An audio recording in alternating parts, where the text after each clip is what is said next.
नमस्कार मित्रों, और स्वागत है आपका हमारा आर्यव्रत में। और इस वीडियो में हम आपको बताएंगे सनातन धर्म के बारे में। आखिर क्या है सनातन धर्म, कैसे इसकी शुरुआत हुई, किसने शुरुआत की, कैसे इसका पूरे भारत में विस्तार हुआ। तो चलिए शुरू करते हैं। हम आज बहुत गर्व से राम कथा में या भागवत कथा में कथा के अंत में कहते हैं, बोलिए सत्य सनातन धर्म की जय। थोड़ा ये सोचे कि सनातन धर्म का अर्थ क्या है। सनातन अर्थात जो सदा से है, जो सदा से रहेगा, जिसका अंत नहीं है और जिसका कोई आरंभ नहीं है, वही सनातन है। और सत्य में केवल हमारा धर्म ही सनातन है।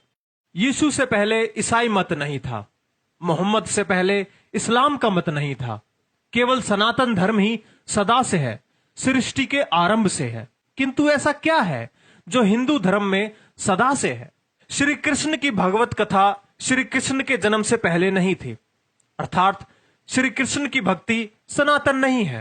श्री राम की रामायण तथा रामचरितमानस भी श्री राम के जन्म से पहले नहीं थी, अर्थात श्री राम भक्ति भी सनातन नहीं है। श्री लक्ष्मी भी यदि प्रचलित सत्य और असत्य कथाओं के अनुसार भी सोचे तो समुद्र मंथन से पहले नहीं थी, अर्थात लक्ष्मी पूजन भी सनातन नहीं है। गणेश जन्म से पूर्व गणेश का कोई अस्तित्व नहीं था, तो गणपति पूजन भी सनातन नहीं है। शिव पुराण के अनुसार शिव ने विष्णु व ब्रह्मा को बनाया, तो विष्णु भक्ति व ब्रह्मा भक्ति सनातन नहीं है। विष्णु पुराण के अनुसार विष्णु ने शिव और ब्रह्मा को बनाया, तो शिव भक्ति और ब्रह्मा भक्ति सनातन नहीं है। ब्रह्म पुराण के अनुसार ब्रह्मा ने शिव और विष्णु को बनाया, तो विष्णु भक्ति और शिव भक्ति सनातन नहीं है। देवी पुराण के अनुसार देवी ने ब्रह्मा, विष्णु और शिव को बनाया, तो यहां भी तीनों की भक्ति सनातन नहीं रही। यहां थोड़ा विचार करें कि ये सभी ग्रंथ एक दूसरे से बिल्कुल उल्टी बात कर रहे हैं, तो इनमें से अधिक एक ही सत्य हो सकता है, बाकी झूठ। लेकिन फिर भी सब हिंदू इन चारों ग्रंथों को सही मानते हैं। अब इसे सौभाग्य कहें या दुर्भाग्य, इसका निर्णय मैं आप पर छोड़ता हूं। फिर ऐसा सनातन क्या है जिसका हम जय घोष करते हैं? वो सत्य सनातन है, परमात्मा की वाणी। आप किसी मुसलमान से पूछिए परमात्मा ने ज्ञान कहां दिया है, वो कहेगा कुरान में। आप किसी ईसाई से पूछिए परमात्मा ने ज्ञान कहां दिया है, वो कहेगा बाइबल में। लेकिन आप हिंदू से पूछिए परमात्मा ने मनुष्य को ज्ञान कहां दिया है, हिंदू निरुत्तर हो जाएगा। आज दिग्भ्रमित हिंदू भी नहीं बता सकता कि परमात्मा ने ज्ञान कहां दिया है। आधे से अधिक हिंदू तो केवल हनुमान चालीसा को ही परमात्मा का ज्ञान बता देंगे। जो कुछ धार्मिक होते हैं वो गीता का नाम ले देंगे, किंतु ये भूल जाते हैं कि गीता तो योगेश्वर श्री कृष्ण देकर गए हैं।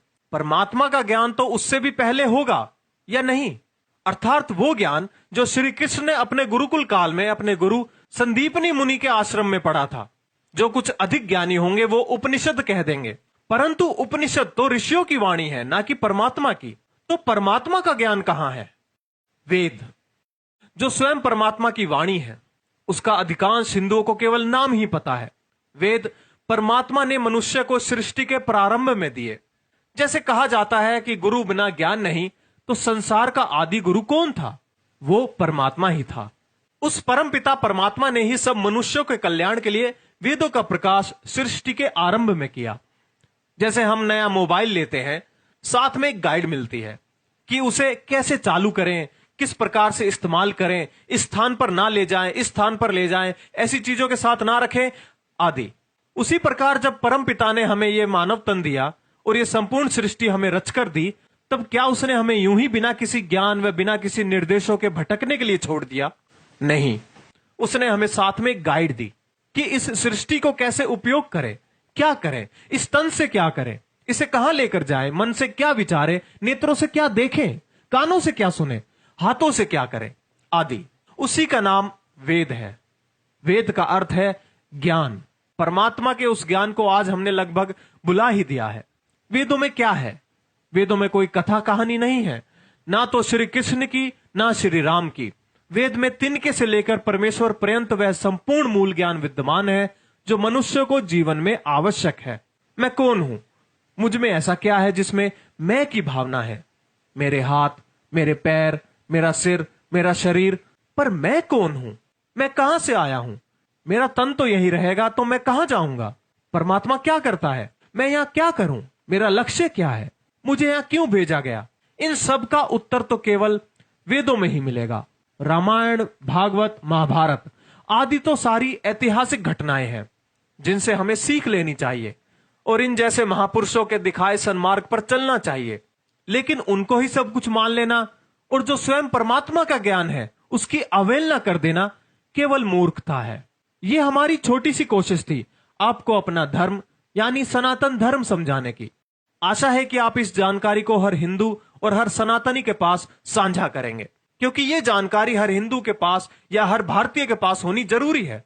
और वर्तमान में तो इसकी जानकारी होना अति आवश्यक है, क्योंकि जैसे एक षड्यंत्र के तहत हिंदुओं को हीन बनाया जा रहा है और उनको उनके ही सनातन धर्म के खिलाफ भड़काया जा रहा है, जल्द ही हिंदू सिर्फ इतिहास बनकर रह जाएंगे।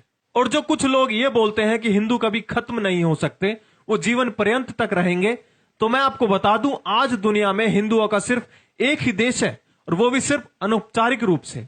पहले सनातन धर्म सिर्फ भारत में नहीं अपितु आधे विश्व में फैला हुआ था, जैसा कि आप इस मानचित्र में देख सकते हैं। लेकिन आज हम बहुत सिकुड़ गए हैं। इसलिए इस जानकारी को जितना हो सके उतना शेयर करें, व्हाट्सएप पर, फेसबुक पर, ट्विटर पर, या फिर आप इसे डाउनलोड करके अपने यूट्यूब चैनल पर भी डाल सकते हैं। हमारा मकसद है जानकारी फैलाना, इसलिए इसे खूब शेयर करें, दूसरे लोगों को दिखाएं। आपसे बस इतनी सी आशा है। और हमारे यूट्यूब चैनल हमारा आर्यव्रत को सब्सक्राइब करना ना भूलें।